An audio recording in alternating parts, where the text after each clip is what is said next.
What's up, guys? Welcome to the video. This week we're going to be going over the hiring and onboarding kit. This is pretty much everything I've learned over the past 2 years condensed into one shorter document that explains how to hire and onboard somebody. And the key promise for this video is you'll learn how to hire and onboard somebody so well that they're not going to start churning after 90 days, or you're not going to have the pain of, I need to fire this person after 90 days, because you're going to be going through a step-by-step to ensure that you align with the person that you're hiring. So we're going to start off with number one, the values hire for you.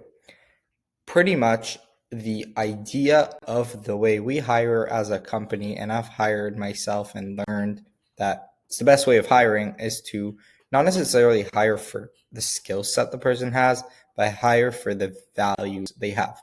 Skills and experience is important, but I still believe value is more important.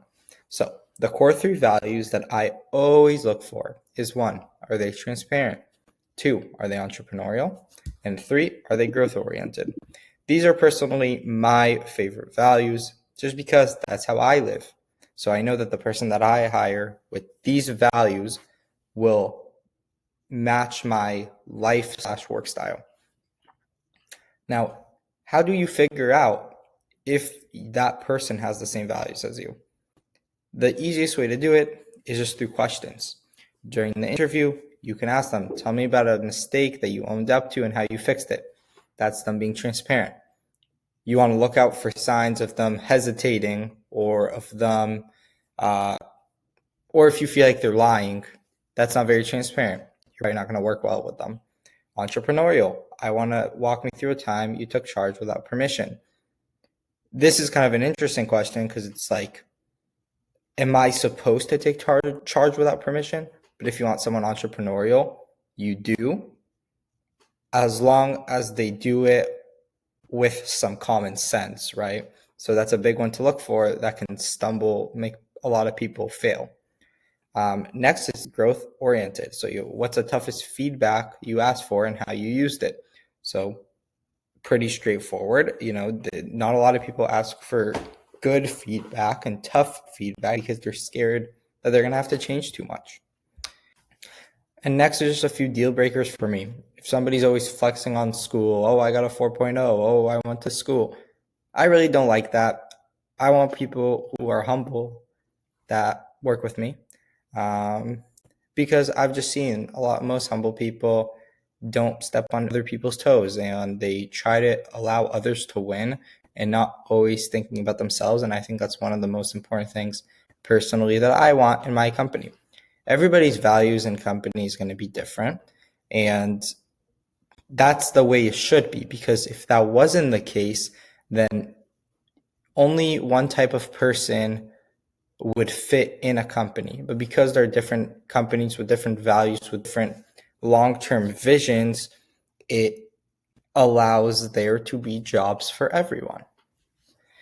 This is kind of a template that I want you guys to take a moment and fill out. So what is your number 1 value? The best way you should ask yourself is, what would my friends describe me as? And then what are friends or workers that I work really well with have? What values do they have? So for me, it was transparency, entrepreneurial, and growth oriented. For you, it could be something completely different. Then you want to ask a question. So you can put this into chat. You can think about it for yourself. What question questions would test if somebody actually has those values without literally saying, do you have those values? Because of course they want the job, they're going to say yes. Next, this is my little spin on a 30, 60, 90. You want to have a one-page scorecard that you use through pretty much the entire hiring process. This can be all the way from job description to tasks to scorecard. So we'll cover scorecard here.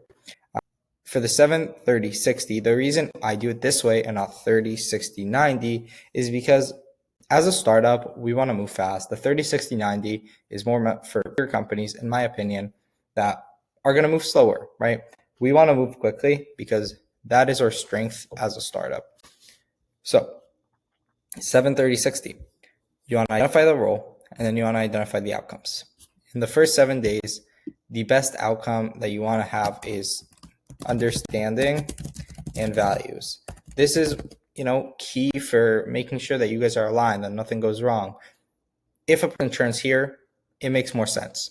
If a person churns after the 30, it means you probably did something wrong. Now, the 30 days. After 30 days, you want them comfortable and autonomous. So the reason you want them comfortable and autonomous, the way they're going to get to that is first they understand the values. Now they're going to understand, they're going to shadow you, they're going to do whatever you need, which we'll go over the onboarding later, and they're going to get comfortable with their job position, and they're going to be autonomous.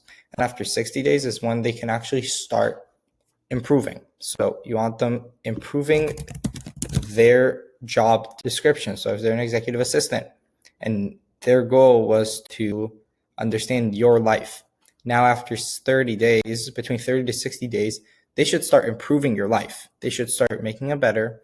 And rather than that happening in 90 days, it now only happens in 60 because you are moving faster.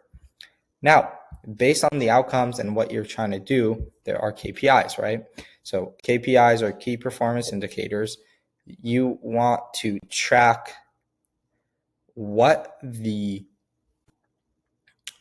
numbers that align with the outcomes you want. So, for example, if you want them to make your life better, what KPIs does that mean?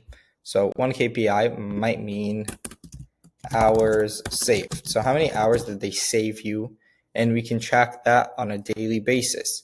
How do we track that? We can say tasks taken off plate, and then you can put a time value to those tasks. And then that's not something you should do. That's something the hire should do. So maybe on the onboarding, before the onboarding, you figure out this is one of the KPIs. So you should do this before you hire them. Second KPI for an executive assistant, for example, could be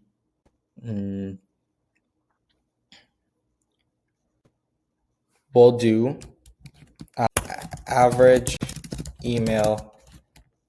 We'll do 2. So we'll do average email response time, and we'll do average email inbox, unread.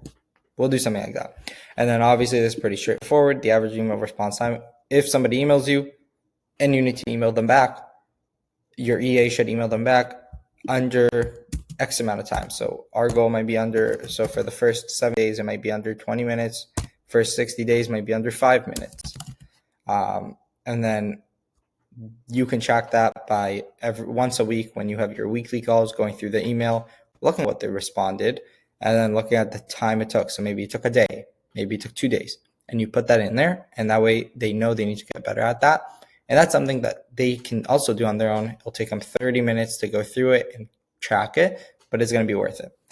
Next, average email inbox unread.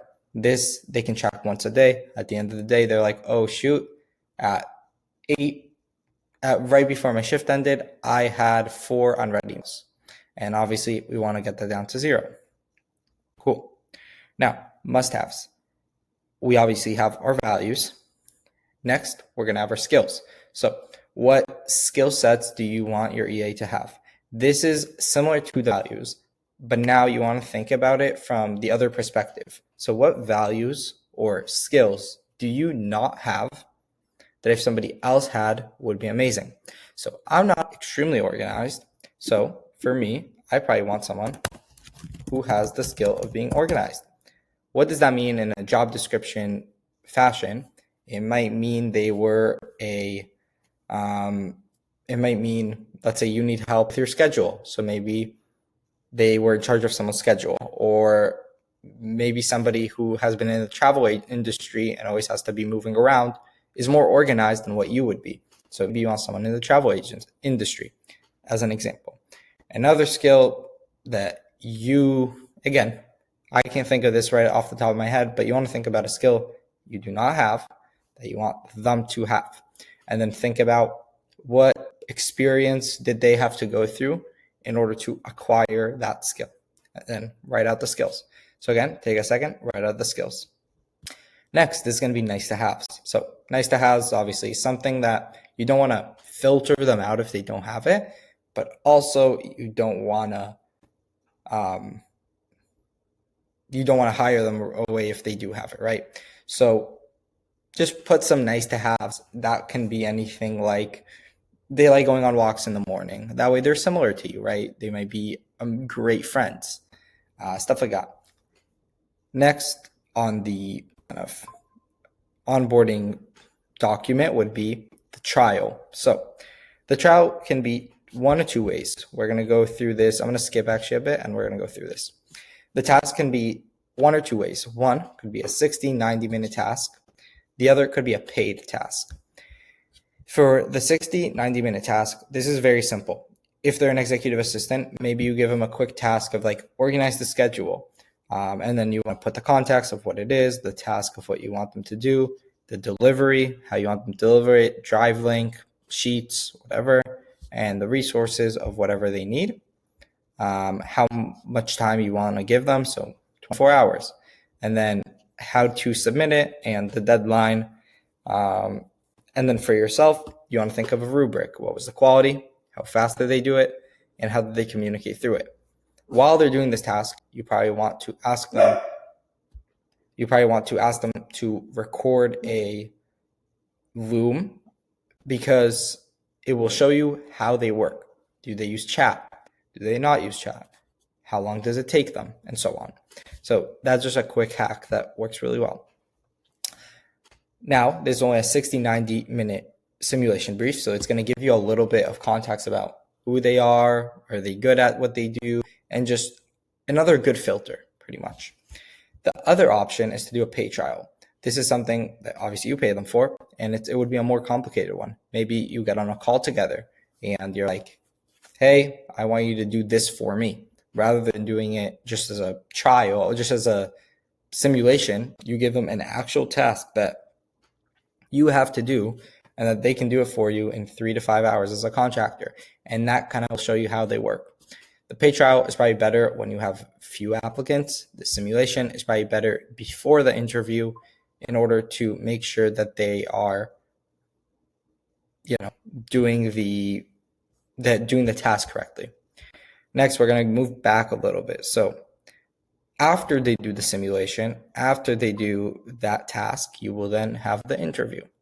Now, what interview questions should you ask?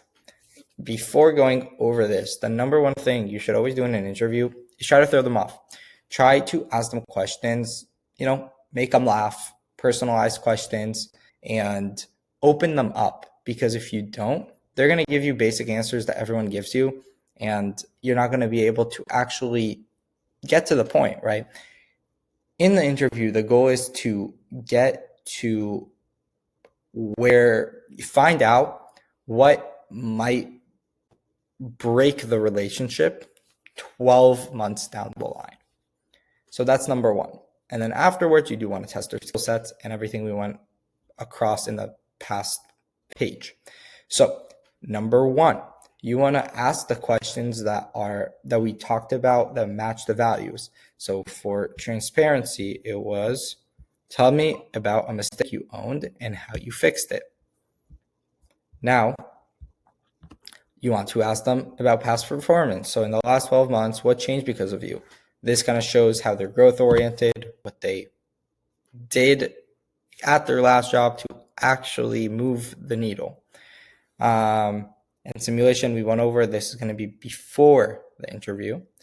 And then reference, we want to check who hired them. We want to figure out if they were good, or we also want to ask them in the interview, like what happened at your last job, and really try to get to the point of it.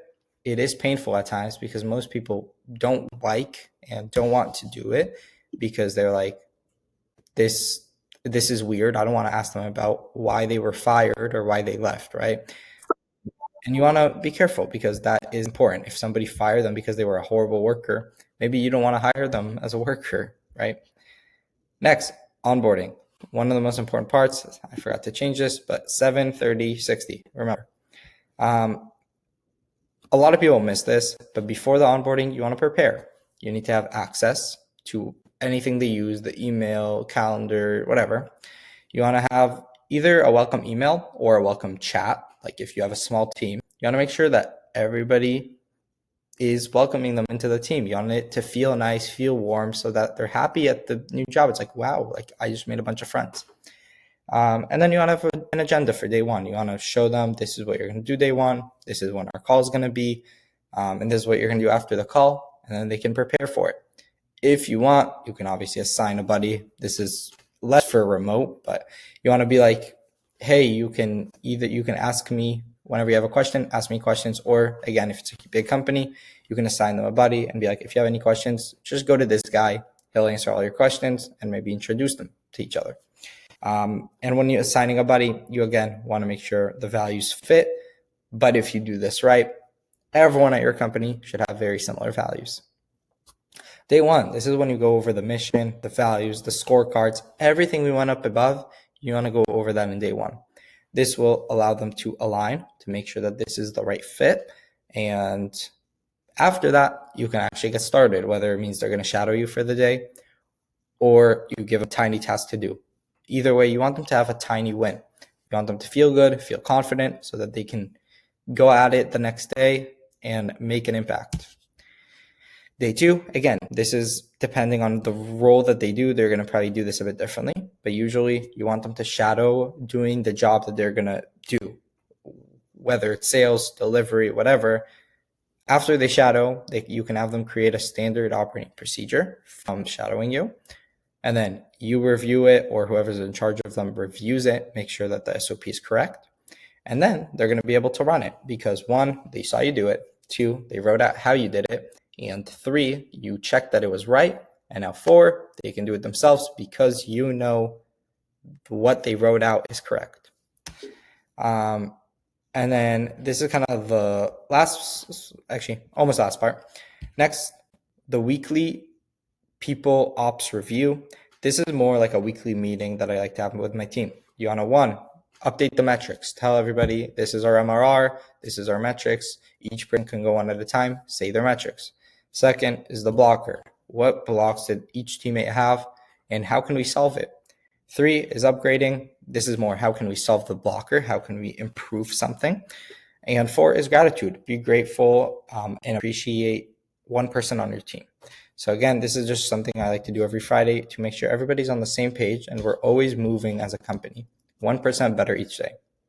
Now, this is kind of something I want you guys to do after the video. List tasks that you have to do. Write out your values as behaviors. Pick a role that the tasks align for, and then build out the scorecard. Publish a post or do outreach to people you know in order to get some applicants. Have applicants that you like run simulations.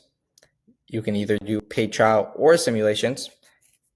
Interview them, give them the offer, onboard them, and within the next 1 to 2 weeks, if you do this correctly, you should have an amazing hire in place that can help you delegate a lot of your work. Some tips: you want to keep a single source of truth. For us, we had Airtable, but at first we had Airtable, we had Docs, we had Sheets, and that creates a mess. So make sure you keep one source of truth for applicants, for hiring, so it doesn't get messy. This is kind of everything we went over, so you can take a look if you want. And then lastly, if you guys don't want to deal with any of this, let me know. We can help you out. There should be a call link down in the comments. If there is not, you can go to tryswiftassist.com/book-call. So again, tryswiftassist.com/book-call. Okay. If you guys need any other help or have questions for me, feel free to leave it down in the comments below. Even if you don't want to book a call and want to do this yourself, I'd be happy to help. And hopefully see you guys next video. Peace.